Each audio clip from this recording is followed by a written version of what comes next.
क्या आपने कभी गहराई से सोचा है, आपके बच्चे ने आपको ही क्यों चुना? क्यों नहीं किसी और माँ बाप को? दुनिया में करोड़ों परिवार हैं, फिर भी वही आत्मा आपके घर क्यों आई? क्या यह केवल एक जैविक प्रक्रिया है या जन्म से पहले रची गई कोई अदृश्य दिव्य योजना? भारतीय आध्यात्मिक परंपरा कहती है, आत्मा कभी भी संयोग से जन्म नहीं लेती। हर जन्म के पीछे उद्देश्य होता है। हर रिश्ता किसी अधूरे कर्म, अधूरे वचन या अधूरी सीख से जुड़ा होता है। यह कहानी केवल एक माँ बाप और बच्चे की नहीं है। यह कहानी है आत्मा, कर्म और उस रहस्यमयी सोल कॉन्ट्रैक्ट की, जो जन्म से पहले बनाया जाता है। समय का कोई अस्तित्व नहीं था, न दिन था न रात, बस प्रकाश था, शुद्ध, शांत, अनंत। वहीं एक दिव्य लोक में असंख्य आत्माएं प्रकाश कणों की तरह विद्यमान थी। हर आत्मा अपनी अगली यात्रा की तैयारी कर रही थी। उनमें से एक आत्मा विशेष थी, वह धरती पर जाने वाली थी। उसने दिव्य सत्ता से प्रश्न किया, मुझे किस घर में जन्म लेना चाहिए? उत्तर आया, जहाँ तुम्हारे कर्म तुम्हें ले जाए,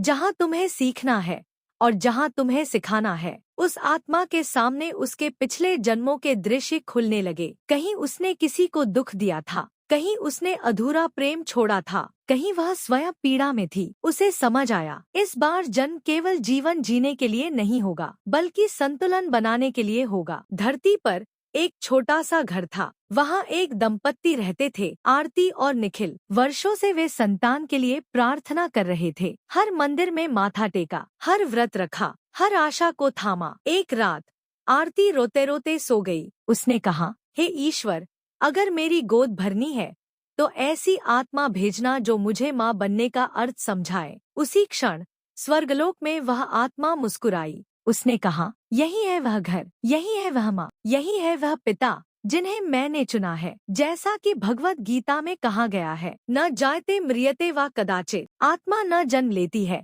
न मरती है, तो फिर जन्म क्या है? जन्म है एक नया अध्याय, एक नई भूमिका, एक नया अवसर। आत्मा जब धरती पर आती है तो वह अपने साथ तीन चीजें लाती है: पिछले कर्मों का हिसाब, इस जन्म का उद्देश्य, संबंधों का चयन। कभी बच्चा माता पिता का कर्ज चुकाने आता है, कभी वह उनका अधूरा प्रेम पूरा करने आता है, कभी वह उन्हें विनम्रता सिखाने आता है और कभी वह उनका गुरु बनकर आता है। जब आरती को पहली बार पता चला कि वह माँ बनने वाली है, उसने पेट पर हाथ रखा। उसे लगा जैसे भीतर कोई प्रकाश धड़क रहा है। वैज्ञानिक इसे जैविक प्रक्रिया कहते हैं, पर आध्यात्मिक दृष्टि से वह क्षण आत्मा के प्रवेश का होता है। उसी क्षण एक अदृश्य बंधन बनता है, जो केवल रक्त का नहीं, आत्मा का होता है। निखिल ने पहली बार बच्चे की धड़कन सुनी तो उसकी आंखें भर आईं। उसे नहीं पता था यह आत्मा पहले भी उसके जीवन से जुड़ी रही है। बच्चे का नाम रखा गया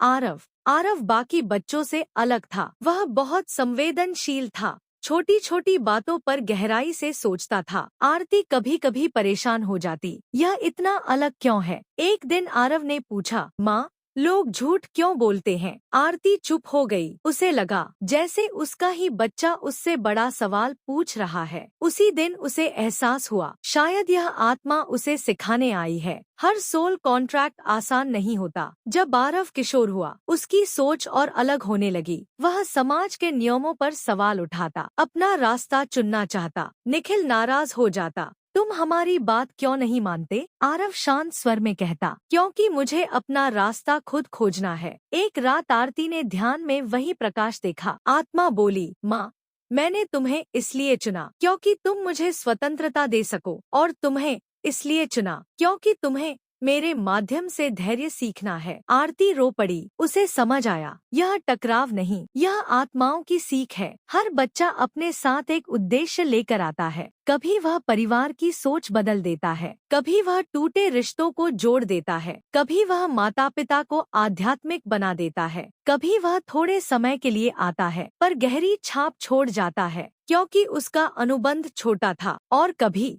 वह जीवन भर साथ रहता है क्योंकि सीख लंबी थी। माता पिता मालिक नहीं होते, वे संरक्षक होते हैं। आत्मा स्वतंत्र होती है, वह अपनी राह लेकर आती है। हम सोचते हैं यह मेरा बच्चा है, पर सच में वह एक आत्मा है जो हमें चुनकर आई है। हमें उसे नियंत्रित नहीं, समझना है। हमें उसे बदलना नहीं, सहारा देना है। जब आरव बड़ा हुआ, उसने अपने माता पिता को गले लगाया और कहा, धन्यवाद, आपने मुझे बनने दिया। उस क्षण आरती और निखिल समझ गए, उन्होंने केवल एक बच्चे को नहीं पाला, उन्होंने एक आत्मा के साथ अपना अनुबंध निभाया। उपसंहार, आपके जीवन का सत्य। अगर आपका बच्चा जिद्दी है, शायद वह आपको धैर्य सिखाने आया है। अगर वह बहुत अलग है, शायद वह आपकी सोच बदलने आया है। अगर वह आपको चुनौती देता है, शायद वह आपके भीतर की शक्ति जगाने आया है। याद रखिए, हर आत्मा धरती पर आने से पहले चुनती है अपना घर, अपने माता पिता, अपनी चुनौतियाँ, और शायद आपके बच्चे ने भी कहा होगा, मुझे उसी घर में भेजना जहाँ मैं और वे दोनों एक दूसरे को पूर्ण बना सकें।